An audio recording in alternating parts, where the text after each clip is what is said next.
Welcome to social science class, students. Today we are going to start chapter number 1, that is components of environment. So let's start our chapter.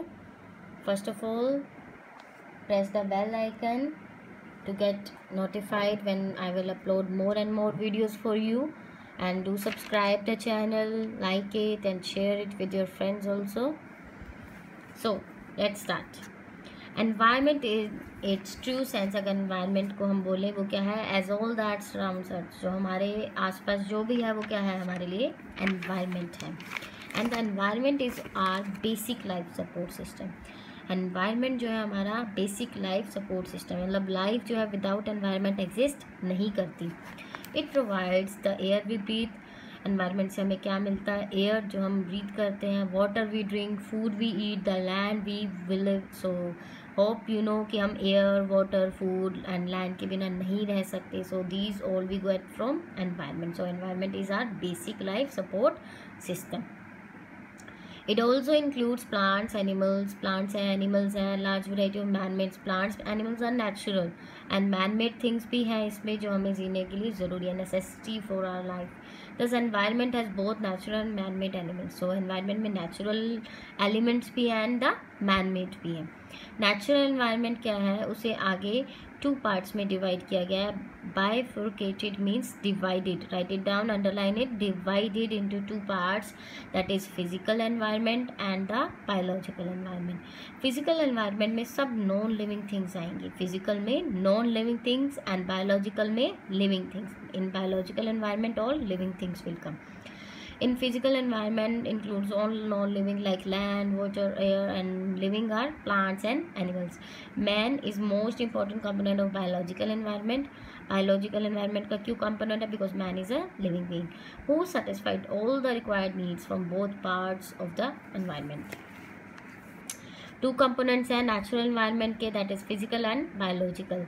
And दोनों एक दूसरे पे बहुत ज़्यादा depend करते हैं. आपको पता है नेचुरल एनवायरनमेंट जो है क्या मैन मेड के बिना, मैन मेड एलिमेंट्स या जो बायोलॉजिकल एनवायरनमेंट है उसके बिना रह पाएगा नहीं, बिकॉज बायोलॉजिकल में मैन आ रहा है and he will utilise all the physical resources like water, land, air and any major change. अगर कुछ भी मेजर चेंज होता है ना फिजिकल एनवायरनमेंट में, तो वो होता ड्यू टू बायोलॉजिकल एनवायरनमेंट की वजह से ही है.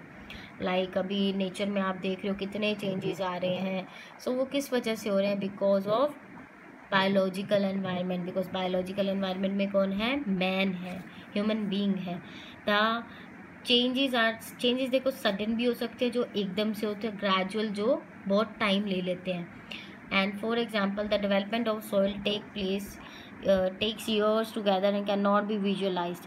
Like अगर हम देखें कि soil जो है वो कैसे बनती है, एक रॉक है ना, रॉक माने पहाड़ है, उसके जो प्रोसेस है वो टूटता जाता है धीरे धीरे धीरे धीरे, छोटे छोटे रॉक्स में सॉइल पार्टिकल्स में कन्वर्ट होकर फिर सॉइल बनती है.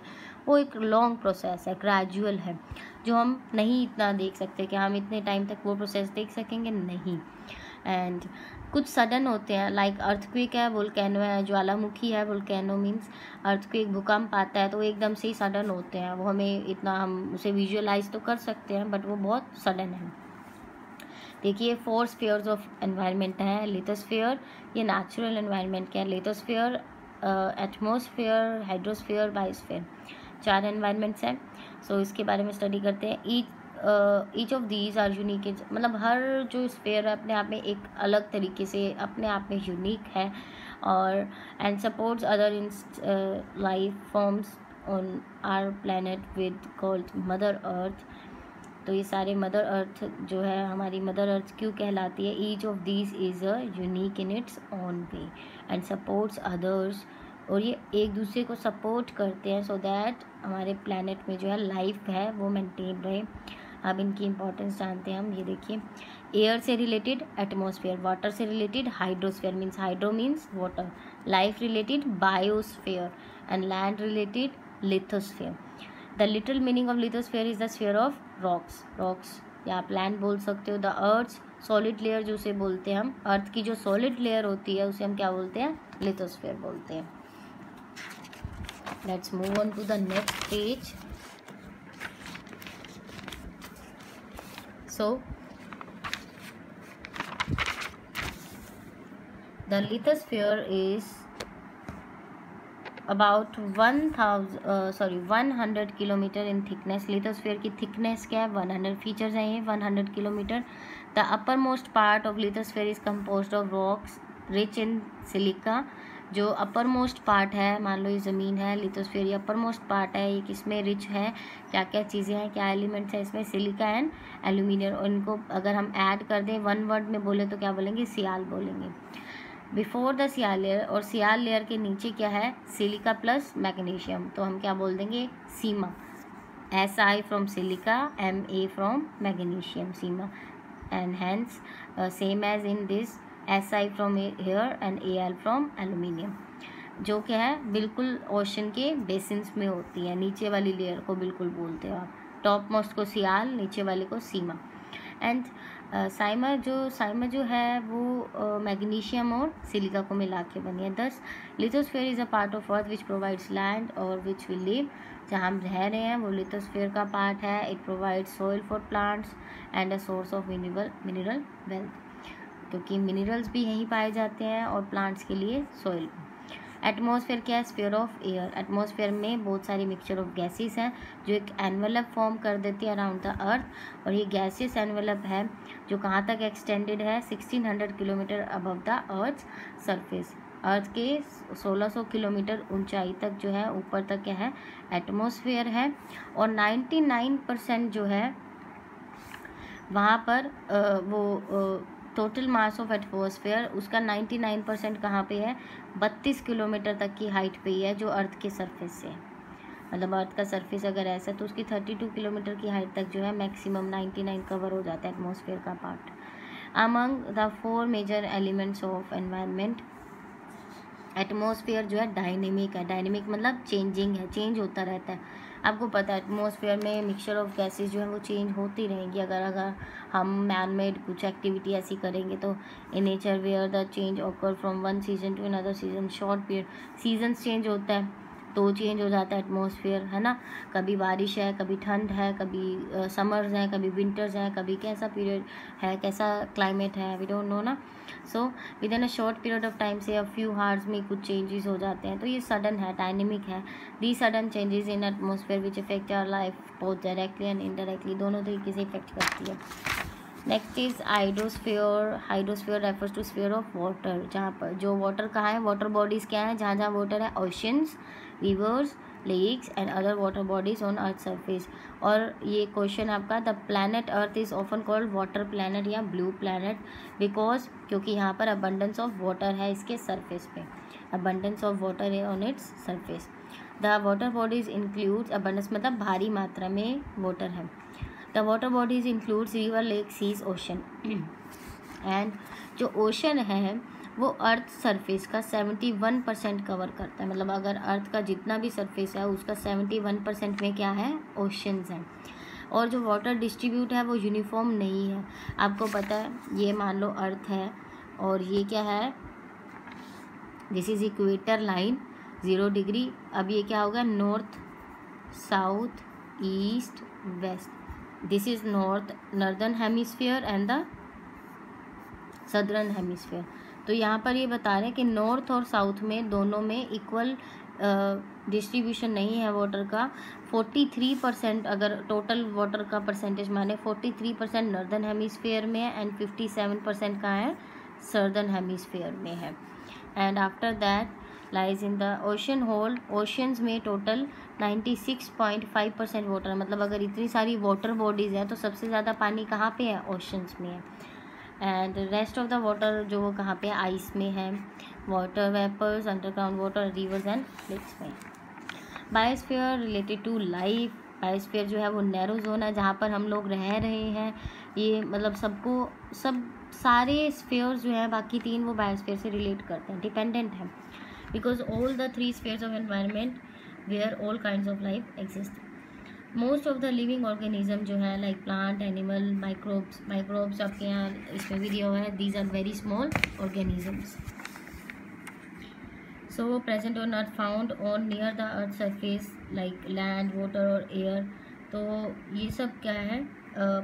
ये सारे जो है प्लांट, एनिमल और माइक्रोब्स हैं, इन सबको चीज़ों की ज़रूरत भी होती है। And human beings are also part of this biosphere and they are capable of changing it. Human beings जहाँ है वहाँ तो चेंज हो ही जाएगा। And the earth is full of diversities मतलब एवर चेंजिंग है, चेंज होता रहता है। द इज डाइवर्सिटीज़ लैंड में चेंज होता रहता है, सॉइल में, प्लांट्स में, एनिमल्स में, ये चेंजेस होते रहते हैं।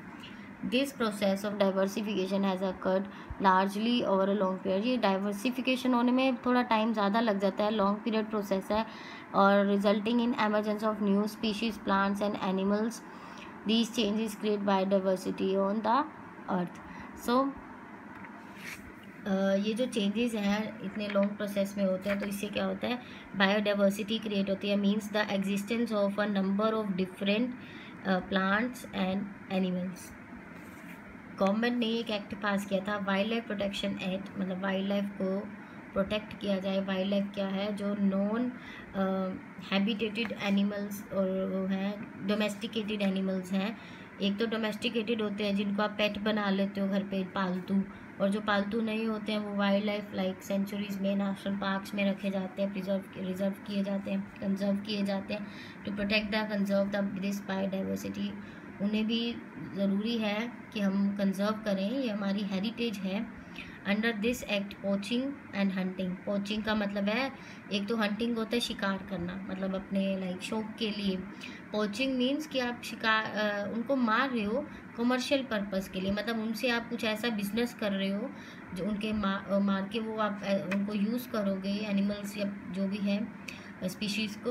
और पोचिंग क्या है, when you Hunt animals for commercial purpose.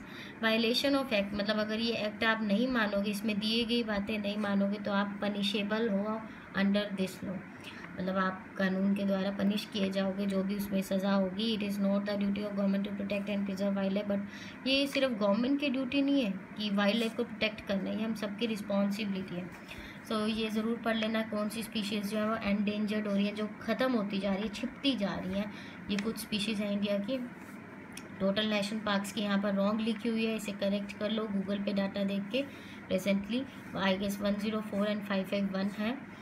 And human beings जो है वो इम्पोर्टेंट पार्ट है and well equipped to exploit, और वो क्या है एक्सप्लॉइट करता रहता है ना, एनवायरनमेंट को consume different utilise different plants और एनिमल्स, डिफरेंट प्लांट्स और एनिमल्स को यूटिलाइज भी करता रहता है। And it is the need of the present times, ये नीड है कि हम हारमनी बना के रखें, मतलब एक ऐसी स्टेट, पीसफुल स्टेट बना के रखें कि एनिमल्स, प्लांट्स और ह्यूमन बींग्स के बीच में एक बैलेंस बना रहे, वो डिस्टर्ब ना हो। This will allow the earth to sustain, तभी जो है अर्थ जो है एक सस्टेनेबल जो है और लाइफ जो है वो सभी फॉर्म्स ऑफ लाइफ को दे पाएगी। Learn the keywords also. And now book exercise which is one of the not a part of biological environment, that is water. Volcano erupt due to internal disturbance of the earth. Which one brings a sudden change in the environment, that is rainfall. Identify the term that stands for topmost layer of earth comprising of the loose material, that is soil. And in which year wildlife? In 1972. This is biosphere, earth, Sial, atmosphere, hydrosphere.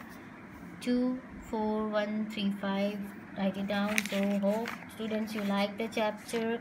Do subscribe the channel, like the video and comment if you want to. Thank you so much.